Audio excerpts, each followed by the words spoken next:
Anybody old enough to remember using these cobalt blue glass bottles for anything in your home? Come on, some of y'all had blue bottles of medicine and things in your home growing up, didn't you? No? No? Well, this is a milk and magnesia bottle. Hold that thought. We're going to talk about it some more. Getting to the basic questions that Andy asked us to answer on our Rotary moment. My name is Mary Maidenspacher. I like to think I'm more like Mary had a little lamb than Mary quite contrary, although I do love gardens. My hometown is St. Louis, Missouri, where my father was from. He worked for Anheuser-Busch, so I grew up in the house that Budweiser built. That's a whole nother talk. I moved to North Carolina in 1967, went to high school at South Mac in Charlotte, went to college at Meredith, so moved up to the Raleigh area, went to graduate school at UNC Chapel Hill, and then took a job back in Charlotte and stayed there for about 7 years and then moved back here to this area in 1985 and have been here ever since. I have 2 children. Technically they're steps, but I claim them as my own, Michelle and Brad. And I have 3 grands, Shelby, Calvin, and Lane, and they're the love of my life.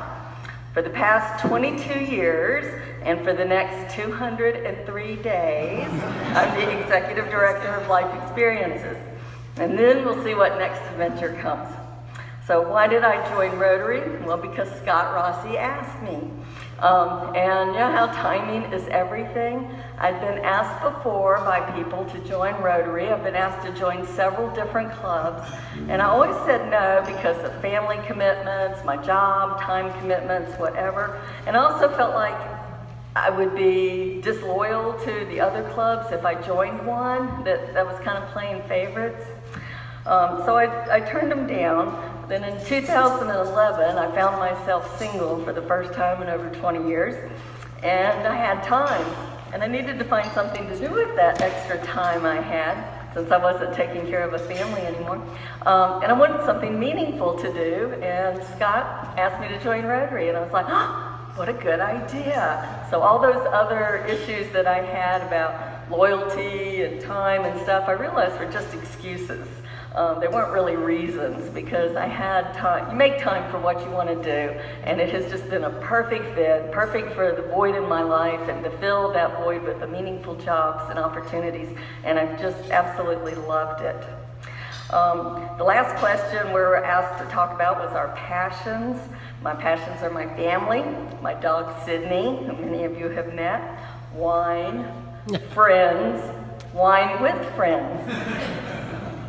And travel. I love to travel, and I haven't gotten to do it nearly enough, but the 3 places that I've enjoyed the most are the beach with my grandchildren, snorkeling in the Great Barrier Reef in Australia, and seeing Hobbiton in New Zealand. I'm kind of a Lord of the Rings geek. I'm also passionate about volunteering and my Rotary Club and Rotary in general, and I love to collect cobalt blue glass, so hence the milk and magnesia bottle here and the little props on your table. Everybody should have at least one little bottle that I've collected on your table. So I really like medicine bottles in the cobalt blue glass, and even more specifically, I like poison bottles. I don't know what that says about me, but I do.